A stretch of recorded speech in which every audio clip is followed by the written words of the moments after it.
DMCH के पुराने surgical भवन में लगी आग, मची अफरा तफरी। गुरुवार की देर शाम डीएमसीएच के पुराने सर्जिकल भवन में आग लग गई। फायर ब्रिगेड व डीएमसीएच के कुछ कर्मियों के द्वारा एवं अन्य लोगों की मदद से आग पर काबू पाया गया।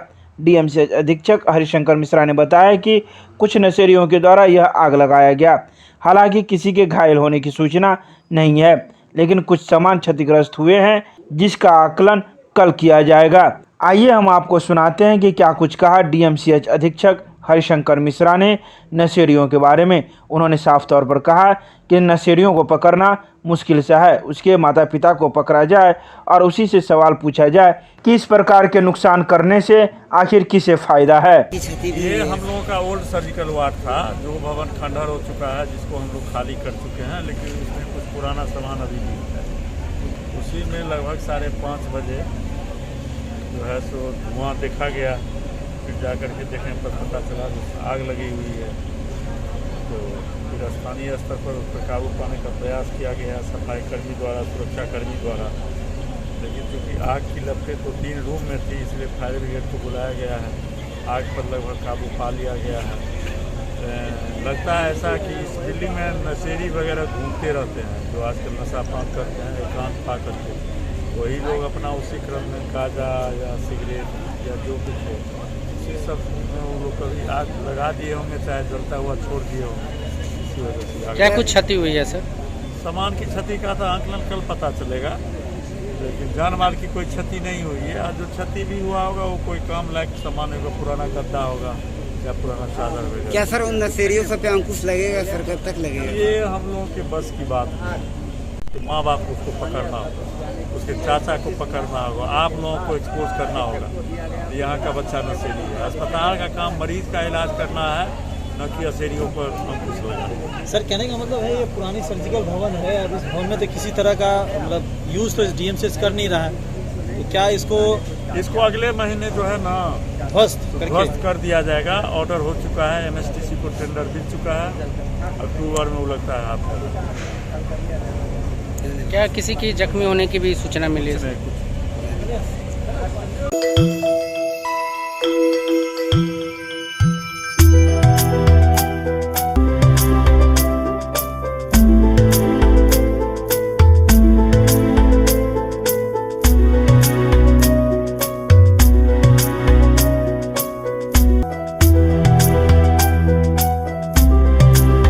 आयुर्वेद कॉलेज में मनाया गया 47वां स्थापना दिवस।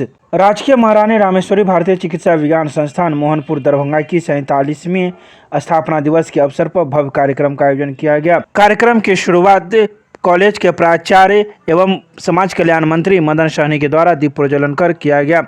स्थापना दिवस के अवसर पर बोलते हुए प्राचार्य ने कहा कि संस्था अपनी आज 47वां स्थापना दिवस मना रहा है।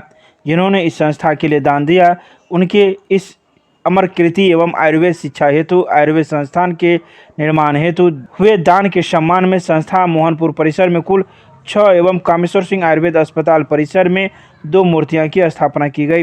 कामेश्वर सिंह आयुर्वेद चिकित्सालय में महाराजाधिराज कामेश्वर सिंह एवं आयुर्वेद के आदि आराध्य देव भगवान धन्वंतरी की मूर्ति की स्थापना की गई।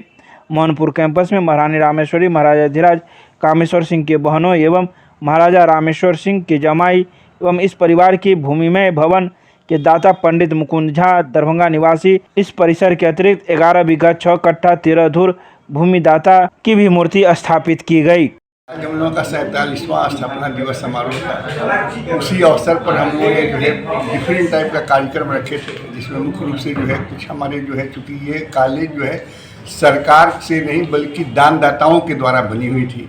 हम लोगों को एक मन में पीड़ा होती थी कि साहब जो अरबों रुपया का दान दिए, उनका कुछ न फोटो है न स्टैचू है। इसलिए हम लोगों ने सबसे पहले हम आते ही ये हुआ कि भाई जो दान दिए हैं वो कुछ सोच करके दिए होंगे, और उसका असर क्या पड़ता है कि हमारे जनरेशन को पड़ता है, हमारे बच्चों को पड़ता है, हम लोगों को पड़ता है कि हमको भी कुछ करना चाहिए। तो इसलिए हम लोगों ने वो किया था। जो है एक आपको जो है चिकित्सा के क्षेत्र में ज्योतिष का ये आप जानते हैं कि दरभंगा बहुत बड़ा जगह है, और ज्योतिष को भी सब लोग किसी न किसी रूप में ग्रहण करते हैं, मानते हैं। तो वो ये उपेक्षित होते जा रहा है जो है, और इसका फॉर्मल एजुकेशन नहीं हो पा रहा था, फॉर्मल जो है आपको ट्रीटमेंट सेंटर नहीं हो पा रहा था कि जो है, तो उसके लिए हम लोगों ने ओपीडी चालू किया था। उसी को और समृद्ध करने के लिए हम लोगों ने एक सेमिनार का आयोजन किया जिसमें बाहर के वैज्ञानिक आए हुए हैं। कल दिन भर चर्चा होगी, उन लोगों से जो कंक्रीट सजेशन के आधार पर कुछ और हम लोग जो है आगे बढ़ाएंगे। इसका पोस्ट ग्रेजुएट डिप्लोमा भी एक हम लोग जो है स्टार्ट करने के प्रयास में लगे हुए हैं। आर्टवर्क यूनिवर्सिटी से डिप्लोमा का पाठ्यक्रम स्वीकृत किया जा चुका है। तो वहाँ जो है एक नक्षत्र वाटिका भी हम लोग जो है, ज्योतिष के लिए आप जानते हैं कि नवग्रह वाटिका और नक्षत्र वाटिका, अभी तक ग्रह रत्नों पर केवल लोग केंद्रित थे कि केवल जो है रत्नों से ही इलाज होता है, जबकि जड़ी बूटियों का जो है, जो हम लोगों के यहाँ जो है आपको नक्षत्र वाटिका है या नवग्रह वाटिका, उसमें सब जड़ी बूटियों का है। उन जड़ी बूटियों का हम भी प्रयोग करते हैं और हमारे ज्योतिषाचार्य भी प्रयोग करते हैं, सबका मेडिसिनल प्रॉपर्टी है। तो हम लोग जो है आपको वहाँ नक्षत्र वाटिका दरभंगा में कहीं नहीं थी जो है, तो हम लोगों का आया कि उसके बहाने कुछ लोग जो हमारे जो विद्वान हैं उनको जो है एक्चुअल द्रव्य भी मिलेगा जो है, और उसका ज्ञान भी, पहचान भी होगा। पहचान लोग भूलते जा रहा है मेडिसिनल प्लांट्स का। तो इस तरह करके जो है फिर जो है आप जानते हैं कि मुकुंद झा जी जो है हमारे थे, उन्हीं का वो एक्चुअल कोठी था जो है, तो उनकी मिसेज थी लक्ष्मी जी जो है ना, उनके नाम पर एक वाटिका हम लोगों ने, उनकी एक पोती थी श्रावणी जो है, उसके नाम पर भी हम लोगों ने जो है, तो इस तरह करके जो भी किसी न किसी रूप से इस संस्थान से जुड़े हुए उसके प्रति एक श्रद्धा सुमन का आज हम लोगों का विशेष रूप से कार्यक्रम था। और उन्हीं श्रद्धा सुमन में ये सेमिनार भी है, वो चूँकि ज्ञान के लिए दिए थे, तो ज्ञान के लिए बढ़ोतरी के लिए हम लोग के यहाँ सबसे बेहतर जो है संगोष्ठी माना जाता है कि 10 विद्वान बैठ करके किसी एक विषय पर चर्चा करें। तो हम समझते हैं कि उसमें शायद हम लोगों को कल सफलता मिलेगी जो है। एक करण क्लासेज इंडियाज नंबर 1 अब ज्ञान सरिता पब्लिक स्कूल रोहेलागंज कैदराबाद में हम कराते हैं bank, railway, SSC, CSAT, CTT, management, defence and all other general competition exam की तैयारी। संपर्क करें, हमारा नंबर है 9934849798, दूसरा नंबर है 7633955870। मिथिला विश्वविद्यालय के एनएसएस कोषांग के द्वारा पूर्व गणतंत्र दिवस परेड हेतु स्नातकोत्तर संस्कृत विभाग में चयन प्रतियोगिता का किया गया आयोजन। एनएसएस में रहकर छात्राएं न केवल शारीरिक बल्कि मानसिक रूप से भी तंदुरुस्त होते हैं। उनके हृदय में सेवा भावना जागृत होती है तथा उनका जीवन भी अनुशासित हो जाता है। सेवा भावना सर्वोपरि होता है। यदि सभी युवाओं में सेवा भावना जागृत हो जाए तो राष्ट्र अवश्य विकसित होगा। ये बातें विश्वविद्यालय की प्रतिकुलपति प्रोफेसर डॉली सिन्हा ने मिथिला विश्वविद्यालय के राष्ट्रीय सेवा योजना कोषांग के तत्वाधान में पूर्व गणतंत्र दिवस परेड शिविर 2022 हेतु स्नातकोत्तर संस्कृत विभाग में आयोजित प्रतियोगिता में उद्घाटन सत्र में मुख्य अतिथि के रूप में गुरुवार को कही। प्रतिकुलपति ने कहा कि छात्रों की अपनी ऊर्जा एवं क्षमता को व्यवस्थित कर कार्य करने की जरूरत है।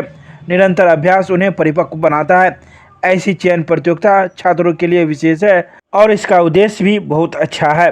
तो वहीं एनएसएस के पूर्व विश्वविद्यालय समन्वयक डॉक्टर आर्यन चौरसिया ने कहा कि एनएसएस स्वयंसेवकों के लिए गणतंत्र दिवस परेड में भाग लेना काफ़ी महत्वपूर्ण एवं एक सपना सदृश होता है। इसमें अच्छे परेड एवं सांस्कृतिक गतिविधि युक्त स्वयंसेवक चयनित होकर हर वर्ष 1 जनवरी से लेकर 31 जनवरी के बीच दिल्ली में रहते हैं। वे अपनी सृजनात्मक एवं कलात्मक क्षमता को प्रदर्शन करते हैं। इस दौरान उन्हें 26 जनवरी को कर्तव्य पथ पर सेना के जवानों की तरह परेड में भाग लेने, राष्ट्रपति, प्रधानमंत्री सहित अन्य गणमान्य व्यक्तियों से मिलने एवं बात करने का मौका मिलता है। केमिस्ट्री क्लासेज रोहेलागंज सब्जी मंडी कैदराबाद दरभंगा। हमारे यहाँ होती है IIT, JEE, medical, 11-12, BSc honours और सब्सिडरी की पूरी पढ़ाई। संपर्क करें डॉक्टर जय कुमार। मोबाइल नंबर है 9470278724।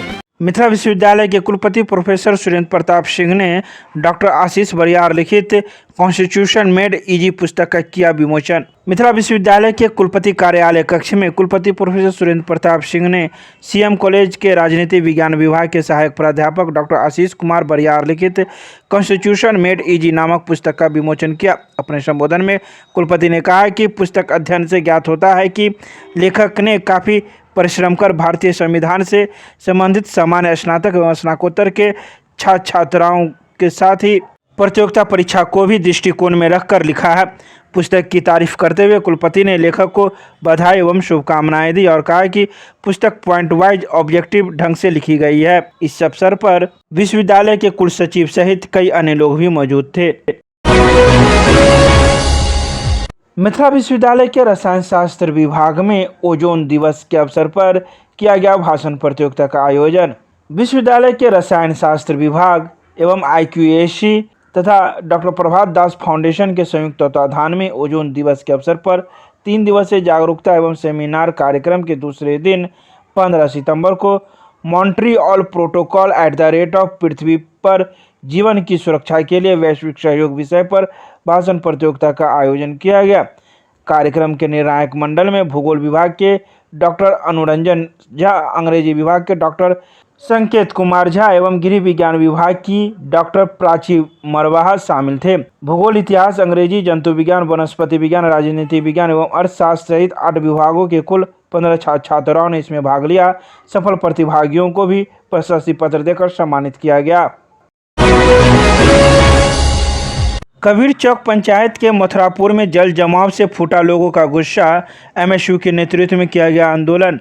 सदर प्रखंड पर गुरुवार को मथुरापुर में होने वाले जल जमाव को लेकर मिथिला स्टूडेंट यूनियन के नेतृत्व में ग्रामीणों ने प्रखंड कार्यालय पर उग्र आंदोलन किया। इस बाबत वक्ताओं ने कहा कि आज से 3 दिन पूर्व जल जमाव को लेकर MSU के द्वारा बैठक कर गुरुवार को आंदोलन करने का निर्णय लिया गया था, जिसको देखते हुए गुरुवार को सैकड़ों की संख्या में युवा, महिला, बुजुर्ग आंदोलन में शामिल होकर जल जमाव से आज़ादी की मांग करने को लेकर मथुरापुर पंचायत भवन से नारेबाजी करते हुए सदर मुख्यालय पर पहुंचे। आंदोलन को MSU के राष्ट्रीय प्रवक्ता अमन सक्सेना, नगर अध्यक्ष अर्जुन कुमार, पंचायत अध्यक्ष नवीन सहनी, जिला उपाध्यक्ष अमित मिश्रा, पूर्व दरभंगा जिला अध्यक्ष अभिषेक कुमार झा व सुमित कुमार ने संबोधित करते हुए कई बातों का जिक्र किया। उन लोगों ने कहा कि कई सालों से जल जमाव की समस्या मुख्य सड़क से लेकर गली मोहल्ले में है, जिसको देखने वाला कोई नहीं है। आंदोलन के घंटों बीत जाने के बाद सदर BDO के नेतृत्व में प्रतिनिधिमंडल नियुक्त कर वार्ता किया गया। आश्वासन दिया गया कि 1 दिन बाद मोटर लगाकर पानी निकाला जाएगा और 1 महीना के अंदर